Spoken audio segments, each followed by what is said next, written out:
Good afternoon, everyone.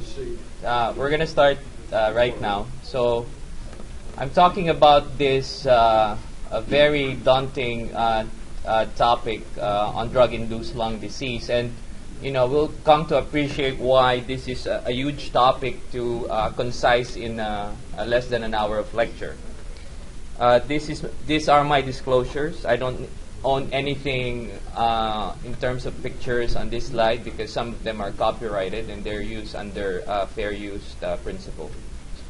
The objectives of this talk would be to appreciate, the challenges of diagnosing drug-induced lung disease because, in essence, they're rare events. To give you an idea on the general accepted mechanisms of toxicity on these medications. And, at the end, to give you an approach to, diagnosis and a broad view of diagnosis and management. And we'll isolate a few medications along the way so we can see how they present and the patterns of which they present. So a little of historical perspective, because I think, it's always important to have that perspective. The first person in literature who actually was able to describe in accurate detail of a drug-induced lung toxicity was Dr. Osler, very awesome guy. And I found the manuscript, or if you call this a manuscript, it's an old paper on the Montreal General Hospital in 1980, wherein he described a gentleman who overdosed on opioids and had noncardiogenic pulmonary edema. And based on his explanation on the pathophysiologic mechanism, it's pretty much very close to what we know right now. In 1972, Dr. Rosno from Mayo, which, written so much about drug-induced lung disease, came out with a review. And in this review, there are only 20 drugs that cause pulmonary toxicity. But the most important part also of this is he acknowledged that several medical intervention causes toxicity as well. To give you a perspective on where we're at now, with Bleomycin, at this review, Bleomycin was released in the market in 1962. And at this review, Bleomycin had only one pulmonary manifestation, which was pulmonary fibrosis. In 1986, Cooper et al.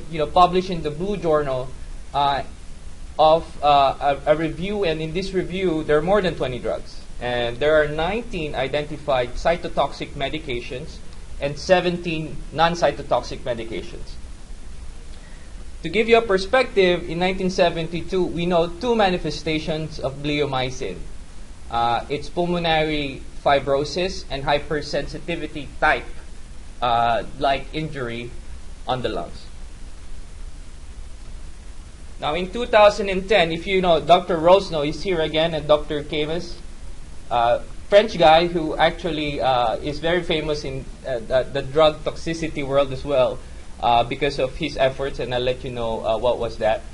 In 2010 came up with actually a book, and they quoted in there that there are more than 433 drugs that are known to cause lung toxicity.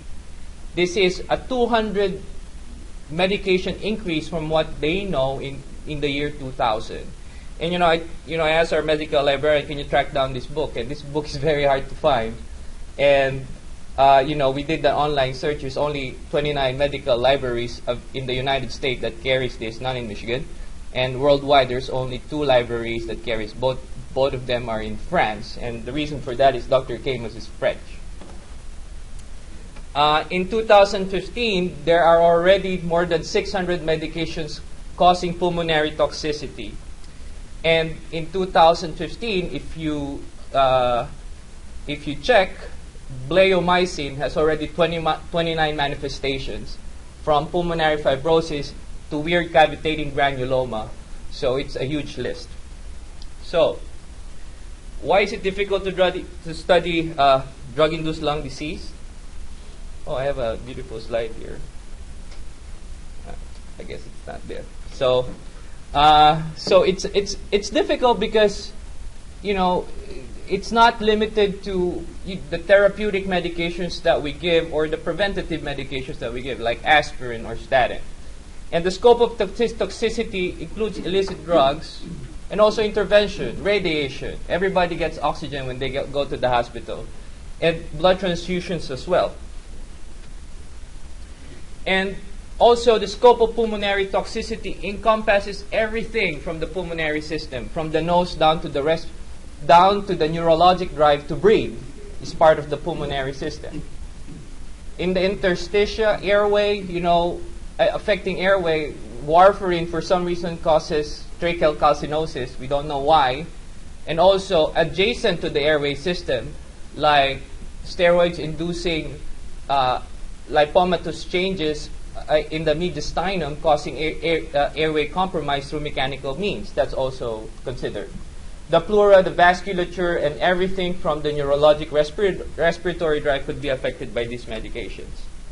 Other contributing factors that could confound the diagnosis is it's non-specific.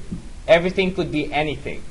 And in a single medication like Bleomycin, who has 29 manifestations, it's very hard to remember those, even 10 of those.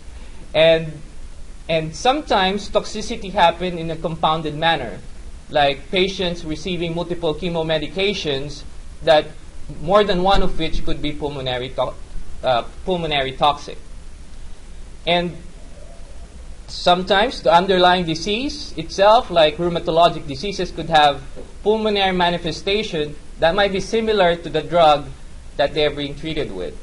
And sometimes latency could be long. Documentations of latency time on certain chemotherapeutic drugs up to 20 years of initial administration has been documented. And of course, it's a moving target. Every year that the drug is out, we find more manifestation, and every year there's a new drug that's being manufactured with, we expect would have pulmonary manifestations as well. So remembering all of the, I like this cartoon over here because, sometimes I feel like this, when in clinic or, doing something like, I have a patient. And it's like, if only this problem could be a multiple choice question, it would be much easier. At least you have 25% chance of being right. And I don't think anybody could, fully imbibe all of this medication. If you're a genius, maybe. But, that's why we have an online resource, which is, I'd like to emphasize now, pneumotox.com. And if you see that the Dr. Kim is from France, Dijon, I thought only Dijons are mustards, but, it's a place in France. And he actually made that. And if there's two authorities, I think on the articles I reviewed on pulmonary toxicity, it would be Dr. Camus and Dr. Rosno. So, and this site is fully comprehensive. So I was just trying to browse what's in there, and it even has a pneumotox for a 6-minute walk test. So, so it's included there. So now there are 17 medications here. All right. Now let me show offhand. How many of this medication do you think are toxic, or would have manifestation for lung toxicity? 17. Give me 8.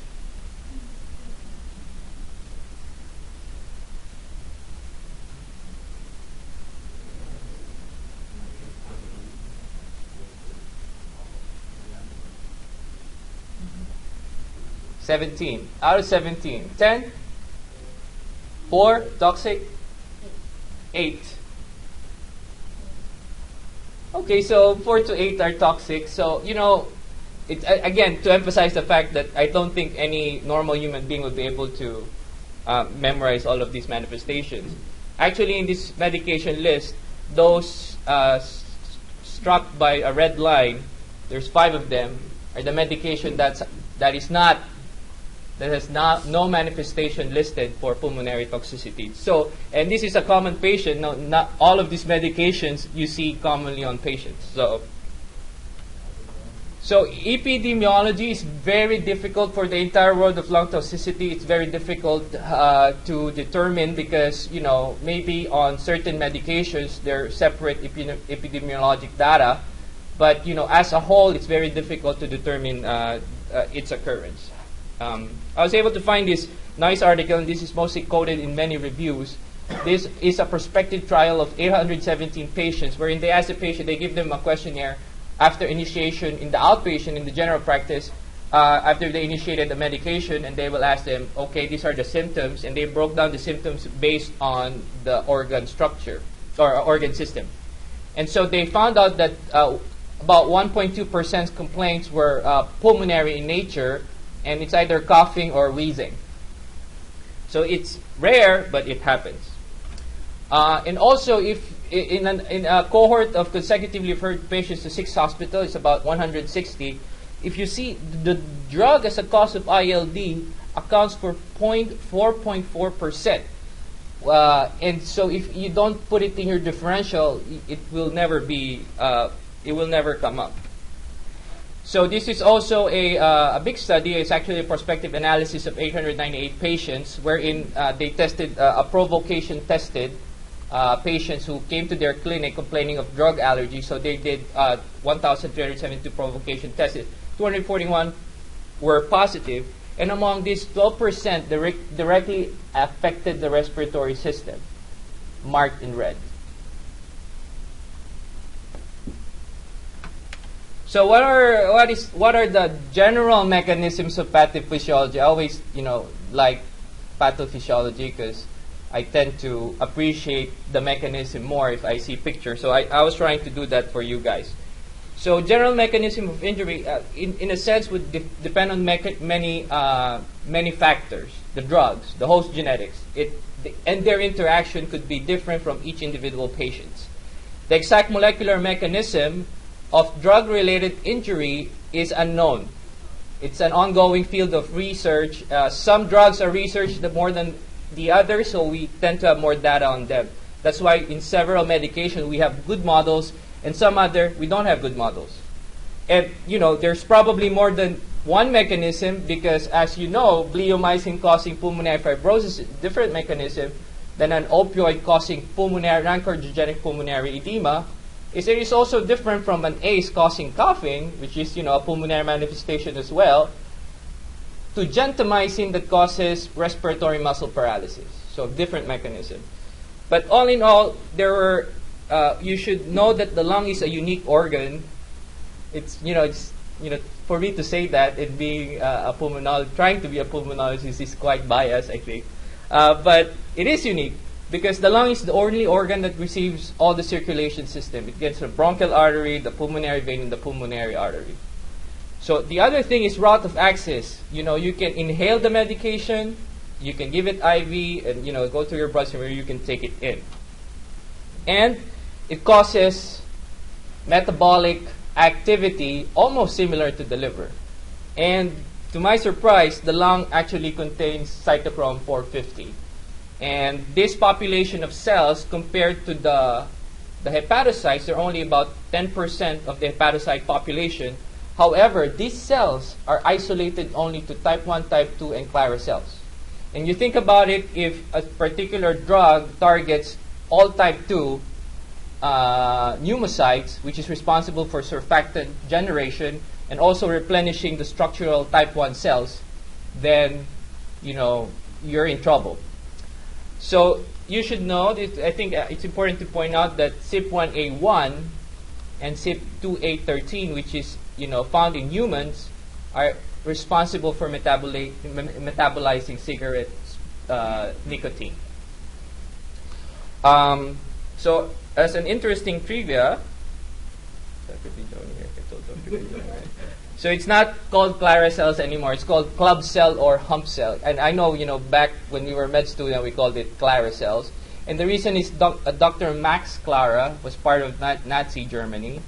And in 2013, they reviewed the initial experiments. It's actually done on the victims of Holocaust from their cadavers. So they in 2013, all the societies, ATS and ACCP and European Respiratory Society, said we're not going to use the Clara cells anymore. We're going to refer to it as a club cell, and followed by an open close parenthesis quotation Clara cell. And by 2015, it should be eliminated in all future publications. So the first mechanism, I think, to talk about mechanism is, to keep in mind mechanisms of drugs. I think we should talk about cytotoxic mechanism, which is important in very good models of drugs that was discovered, and also the hypersensitivity-type injury. So in the cytotoxic response, and you can see here, this is your, which organelle is this? Yes, it is the endoplasmic reticulum, because this is where the CYP450 is very concentrated. So you get a drug here, all drugs, innate drugs will be colored green, and you go to the endoplasmic reticulum, it is being processed to become an electrophilic metabolite.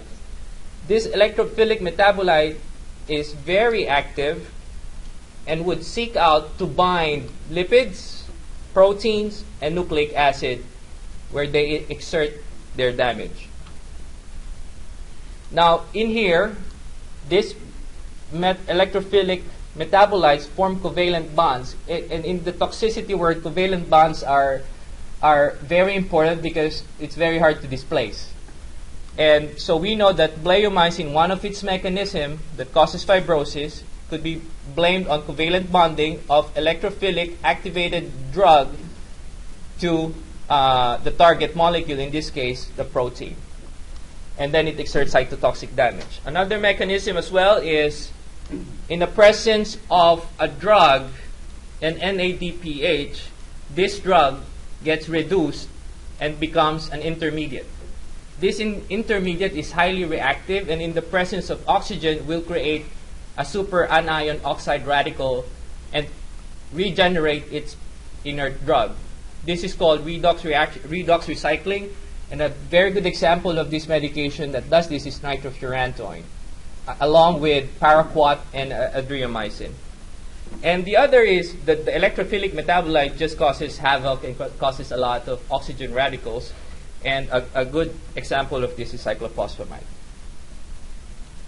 Now, in the lung, you have a radical scavenging system. And in this graph, I would like to point out the importance of glutathione peroxidase. So you form those toxic lipid peroxidases that forms oxygen radicals, and this enzyme actually tried to reduce these metabolites to form their non-toxic hydroxyl fatty acids. And then it regenerates this to the reduced GSH, which is dependent on GSH reductase and G6PD. So you know that there are multiple rate-limiting steps, and this system can be overwhelmed and produce, leading to an excess of substrate of toxic peroxidases. Now, the other mechanism is the immunologic system, and I'll walk you through this. So this is, as you see here, this is the direct cytotoxic effects, and we'll talk about this part of the figure. So in this, the first mechanism theorized for the immunologic response that usually causes the more commonly studied, the hypersensitivity-type lung injury, is the hapten theory. What is the hapten theory? Now, drugs, as it is, are very small and, very inert. So one drug molecule could weigh 1,000 kilodaltons. And to put that into perspective, albumin weighs about 66 kilodaltons. So it's so small, so why does it trigger an immunologic response? Through the hapten theory, it finds a protein that binds to it, and that drug-protein complex is recognized as antigen by the antigen-presenting cells, and it's presented to the T cell, causing an inflammatory response. The other theory is the PI theory, pharmacologic and immune receptor interaction. So in this theory, the drug itself doesn't need the protein. It just fits by some structural means to a T receptor site, and then it causes inflammation. And the last theory that was accepted was the danger theory, wherein because of the drug and the toxicity it creates, it sends out danger signal in forms of cytokines informing T cells for some help, and produces more inflammation. And a large part of which we don't know about yet. This model doesn't explain, however, does not explain the eosinophilia that we see in some forms of hypersensitivity-type lung injury. So, the question is, should you talk about each specific drug? Should you talk about the patterns? And I think it's better to approach this in a syndromic kind of way. So, rather than isolating each drug, because each drug causes a lot of syndromes. So in 1986, Cooper et al. Presented 20 common syndromes that presents itself as a manifestation of lung injury. And, I would like to highlight the first 3 ones because according to them, they were the most common ones. So clinical syndrome, chronic pneumonitis or fibrosis. There's a list of chemotherapeutic agents and non-chemotherapeutic agents. How do you remember this? So you should know that it always is a question of cold damage with radiation and oxygen, which kind of tells you that they have a strong cytotoxic mechanisms. Those highlighted are actually the common ones that are implicated. So nitrofurantoin and methotrexates are infrequent, but we like them because we see it's like always highlighted in literature, and that's why we see them. And in recent years, we found out that statins, which is a very common drug, can cause pulmonary fibrosis as well.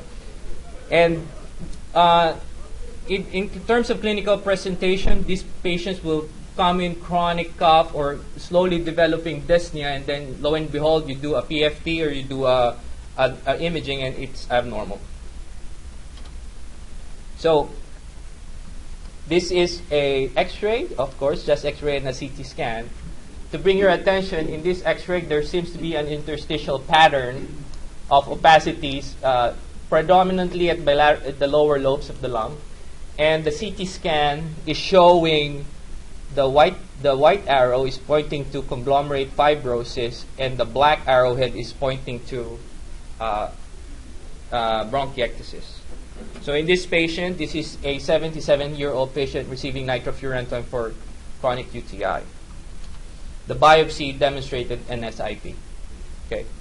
So in this patient, this is a patient who is taking bleomycin for a germ cell malignancy, presented with shortness of breath of weeks duration, and the initial CT scan is very subtle on the arrows, like peripheral changes. 3 months later, it got worse. No biopsy was taken in this index case, and the subsequent follow-up imaging showed resolution of some of the areas, but persistent on some areas as well. So you don't really need biopsy this patient all the time if you have high enough index of suspicion. So in this patient, this is a patient who is on simvastatin after having an MI 6 years ago, presented with weeks to months duration of dry coughing and shortness of breath. If the CT scan is showing at the level of just below the carina of a lot of ground glass opacities, this gentleman was biopsied, subsequently demonstrating these are microscopic honeycombing, but what is typical of this is it's a lot of materials in here, fibroblasts. It's almost very cellular and a lot of inflammatory cells. And if you see that arrowhead, it's actually a type 2 pneumocyte that is hyperplastic. And right over there, that granular stuff, there is a macrophage that is also enlarged. So this guy was biopsied and had finding consistent with NSIP. So in 2008, somebody reviewed that, and I tried looking for updates on this. I couldn't find one, and they reviewed statins and their incidence of ILD, and it might be a worthwhile endeavor if you want a pulmonary project to look at this again.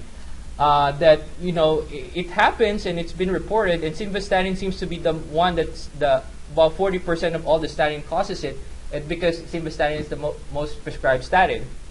And in those patients who are actually have this condition, we don't have a formal mortality rate on this patient yet, but very high mortality on those reported cases. Now, statins, that's not the only manifestation of statins. It can also present as a hypersensitivity pneumonitis type lung injury. which is the next clinical syndrome, hypersensitivity-type lung injury. So in this graph, again, you get the chemotherapeutic, non-chemotherapeutic, and we will highlight these medications, bleomycin causing cytotoxicity and also hypersensitivity. Methotrexate is important too, as frequently implicated. Antibiotics, nitrofurantoin, and phenytoin. So hypersensitivity lung disease is, again, the model drug for this. If it's bleomycin for fibrosis, the model drug for hypersensitivity is minocycline. And it has an acute form, which usually forms in Loeffler's syndrome, which is pulmonary infiltrates and eosinophilia, which was first described in 1932 by Dr. Loeffler, and on patients with parasitic ascariasis infection. But it can happen with drugs too. Now, the difference between the chronic form and the Loeffler syndrome, both of them could have intermittent fevers, but usually the acute form would have rash, and the chronic form, they start losing weight. In this example, this is a 76-year-old female on indomethacin and NSAID, presenting with cough, dyspnea, and fever that is acute in onset. You could see almost an airspace opacity, predominantly a bilateral lung, affecting, I think it's almost homogeneous in its target. And a CT scan is showing that, confirming that airspace opacity as well. If the biopsy of this patient, this is an alveolar space filled with eosinophils, as seen in their eosinophilic granules. So another clinical syndrome that is most common is noncardiogenic pulmonary edema. And in this medication, we would highlight this as commonly implicated agents. So mechanisms of this is now well understood. In fact, tocolytic cases of terbutaline-infused noncardiogenic pulmonary edema was blamed from fluid resuscitation to post-capillary vasoconstriction, increasing hydrostatic pressure in vessels, therefore causing edema. And cocaine and opiate overdose, they said that there might be a neurogenic component. Neurogenic pulmonary edema happens by increased sympathetic output, causing increased increased vasomotor tone in the pulmonary vasculature and systemic vasculature, therefore creating edema. And most of these presentations could be acute. The next clinical syndrome, which is, I didn't think it was common, was cryptogenic organizing pneumonia. And gold and penicillamine are usually implicated. But you should know that in pneumotox, there are 95 medications listed to cause cup injury-like patterns. So this is a case of, so you have here a predominantly right airspace interstitial opacity, and the CT findings confirms that. And this is a guy who is on topotecan chemotherapy for small cell lung cancer, and a wedge biopsy of this patient showed cup. So bronchospasm, which is another important clinical syndrome, and the commonly implicated medications would be aspirin, beta blockers, and dipyramidol. Now the first NSAID, and I was able to track this reference, and ASA reported induced bronchospasm was in 1933, and the first beta blocker induced bronchospasm was discovered on propranolol in 1964, which is interesting because 1964 is the year that propranolol was released in the market. The Dr. James Black discovered this medication, actually won him a Nobel Prize in medicine in 1988 for discovering propranolol and cimetidine. So the risk factor for this medication is an underlying reactive airways disease. NSAIDs are most commonly implicated. We'll talk about how there's nuances on that. And gold and penicillamine can cause bronchiolitis obliterans, which is basically obstruction does not resolve with albuterol, and its own histopathologic pattern as well. So aspirin-induced bronchospasm, about less than 1% to 2% in the general population have this. 11% of asthmatics could have aspirin sensitivity with the classic Samter's trial, which is asthma, aspirin sensitivity, and nasal polyps. But you should know that 70% of this patient would not have nasal polyps. Aspirin hypersensitivity in asthmatics could happen between, between 2 to 15 years of using aspirin. So it could have a long latency time. And women are more predisposed than men, and there's no current evidence on familial predisposition. And the most accepted theory of mechanism is it causes an imbalance because aspirin and NSAID blocks COX-1 and 2, therefore producing an excess of leukotrienes that are pro-inflammatory and and smooth muscle that promotes smooth muscle vasoconstriction. And also, it also decreases the amount of PGE, which is the anti-inflammatory prostaglandin. Now, it's interesting because aspirin, being the chemical itself with its with choline salicylate, which is a similar chemical, does not have cross-reactivity, but it has cross-reactivity with NSAID, which is a completely different molecular structure. And that's why this is the most common manifestation for the bronchospasm induced by these medications. So, and I found this Cochrane meta-analysis on selective beta blocker use in COPD.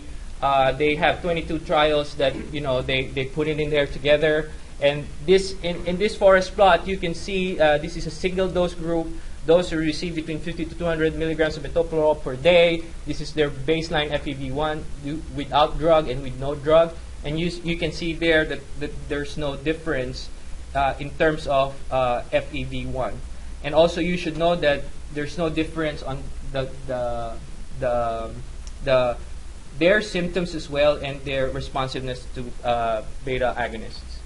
And they said, okay, what if you have multiple doses of the drugs? And again, it did not show any changes for patients receiving the medication for 4 weeks. Again, there's not much difference on the starting FEV1.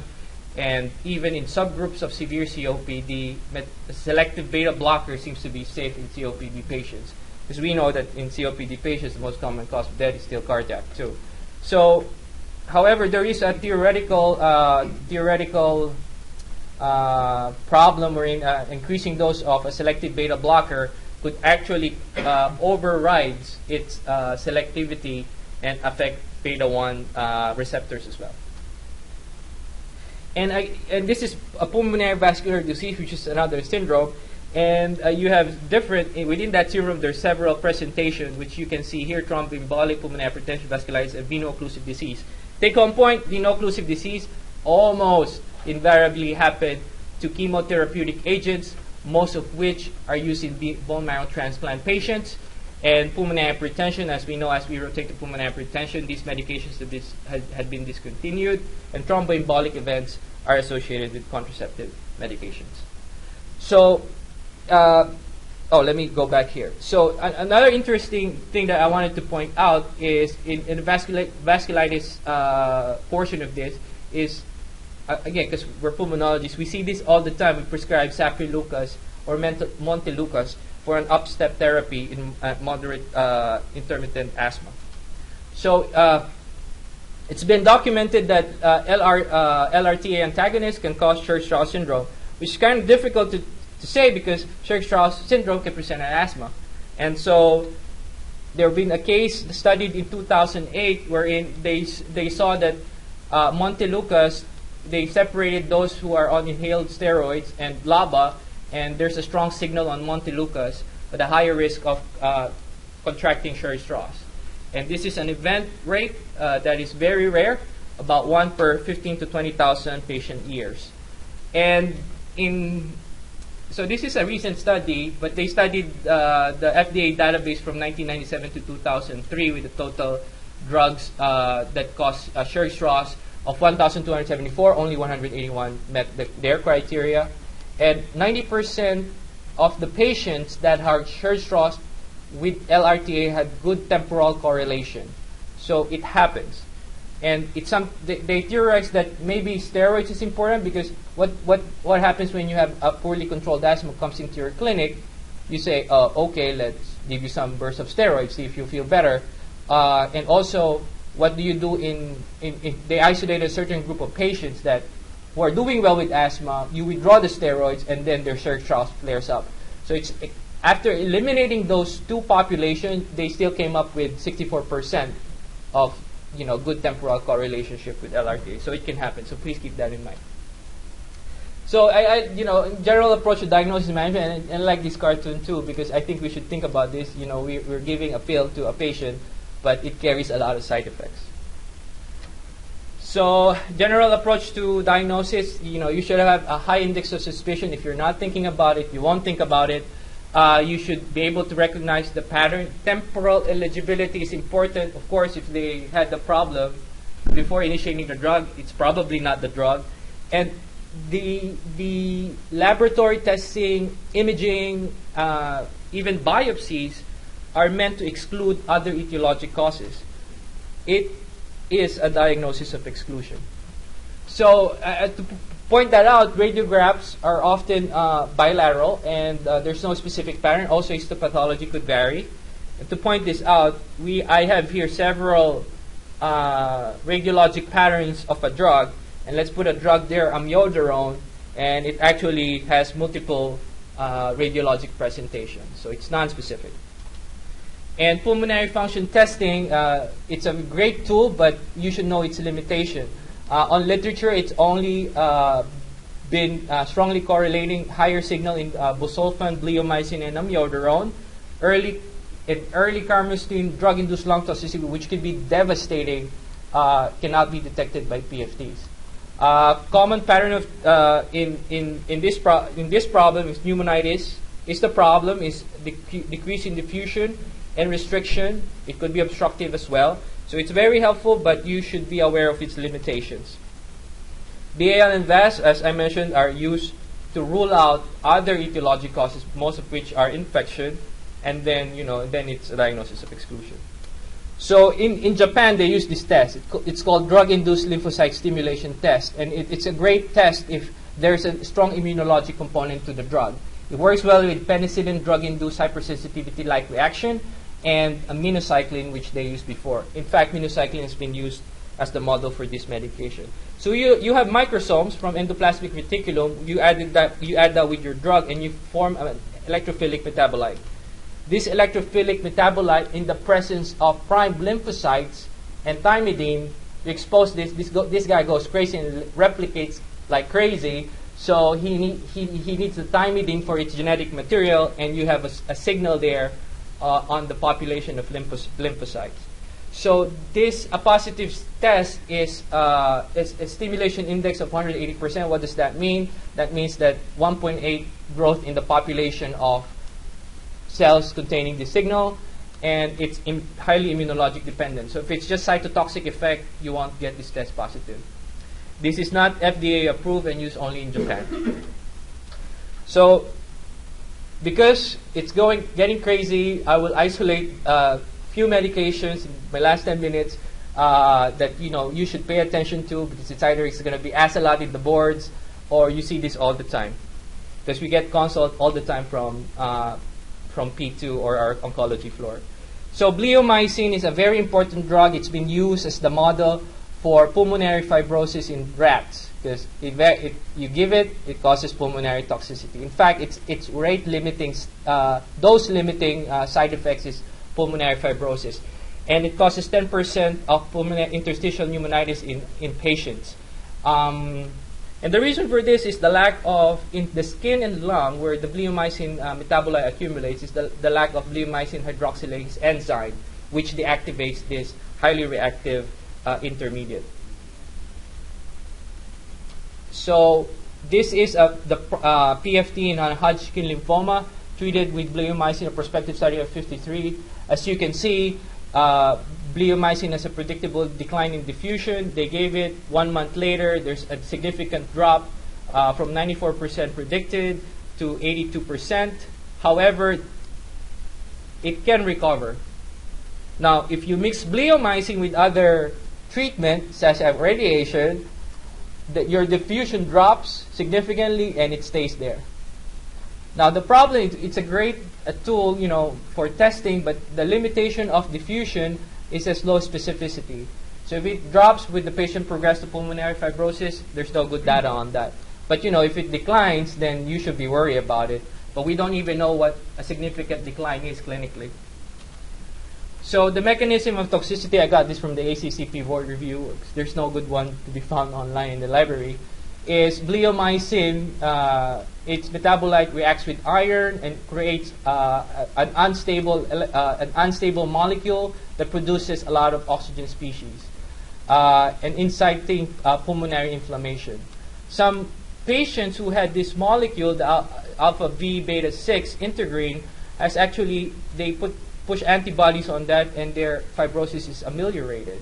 And also, this is, as you would come to learn, that tumor growth factor beta is like an end stage inflammation molecule, wherein if you see that, you will have fibrosis.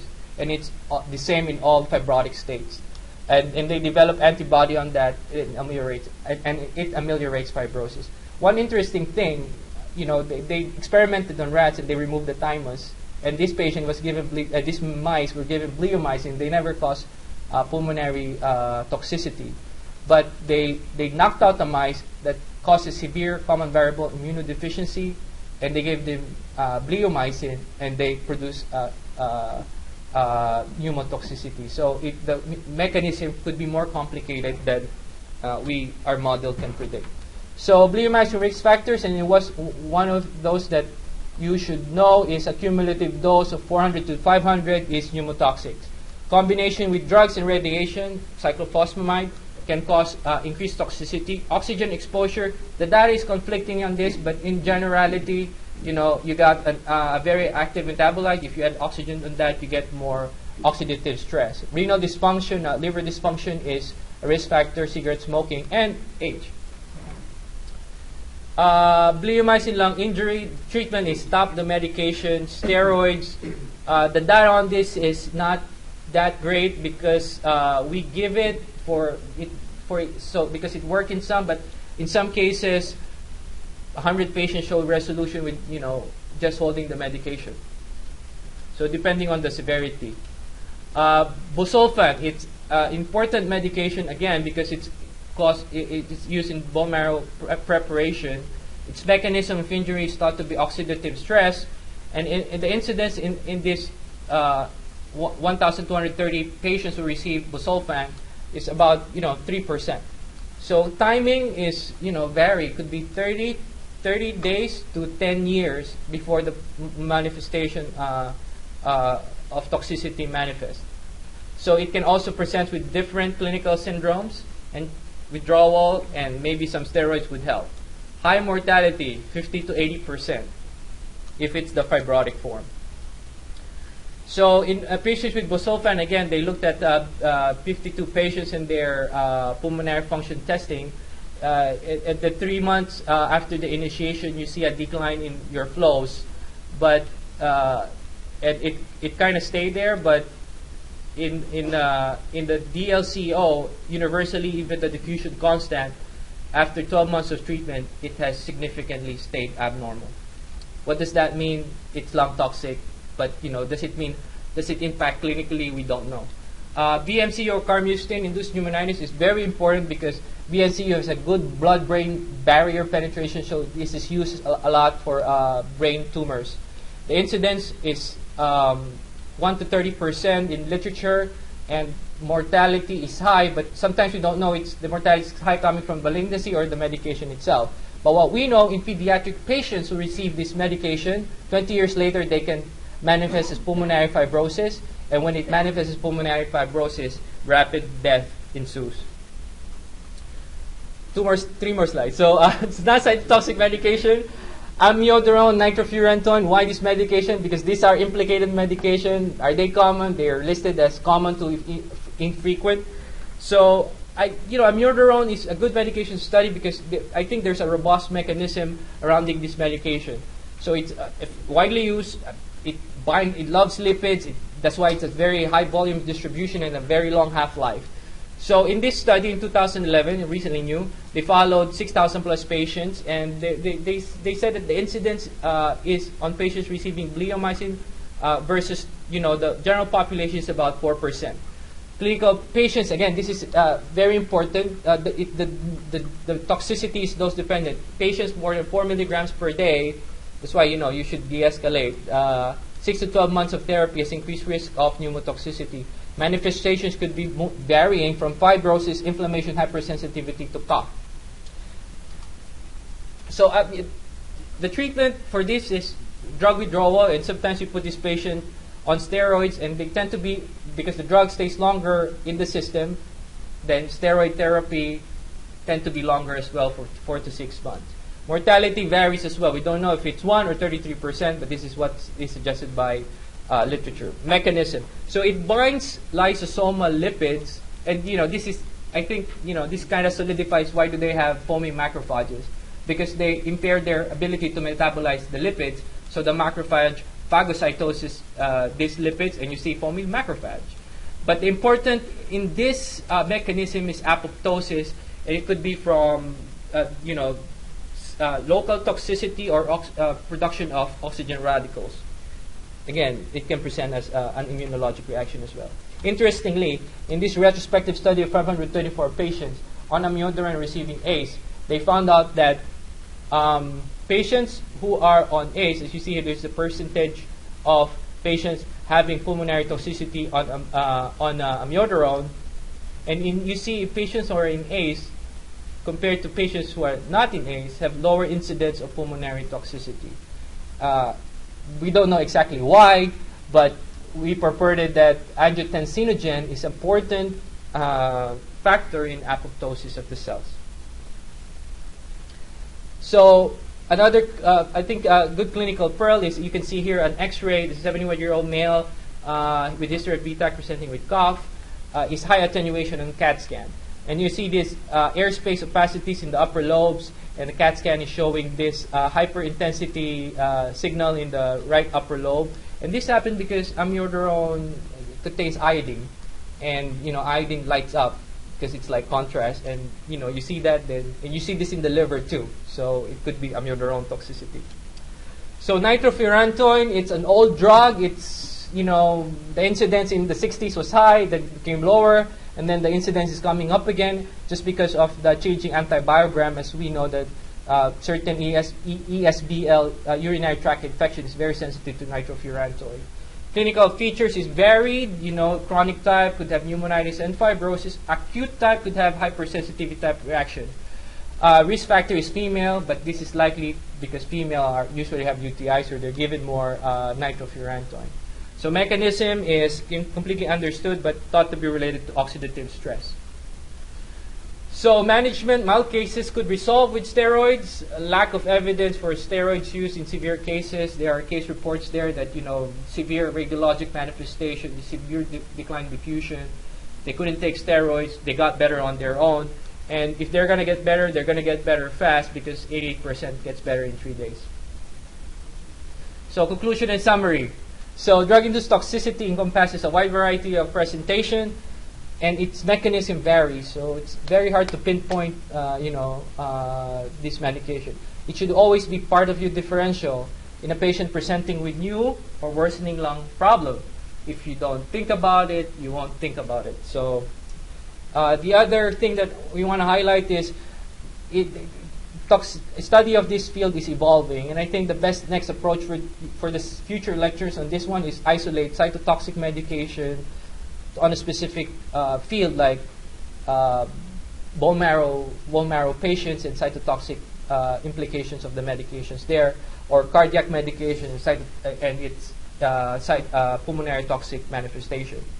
There's no single diagnostic test for this problem. It's a diagnosis of occlusion. You do diagnostic testing to rule out the most common problems, and then you make your diagnosis. The cornerstone of therapy is drug withdrawal, which is obvious. So, drug-induced toxicity encompasses a wide range of presentation and varying mechanism.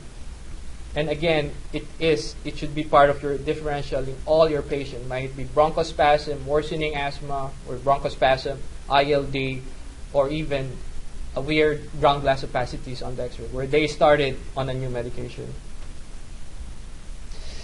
So it's also an evolving field. There's new drugs, and the longer a drug is in market, of course, we'll find more manifestation of the drugs.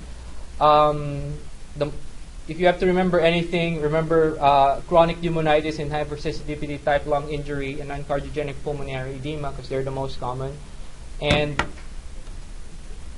you know, as a parting word, I'd like to give you this, because I'm gone bald and I cannot pinpoint any medication that I started in the last 10 years that had caused that. So if I'm going to endorse anything, if drug toxicity senior differential, run your medication in pneumotox.com. It's very helpful.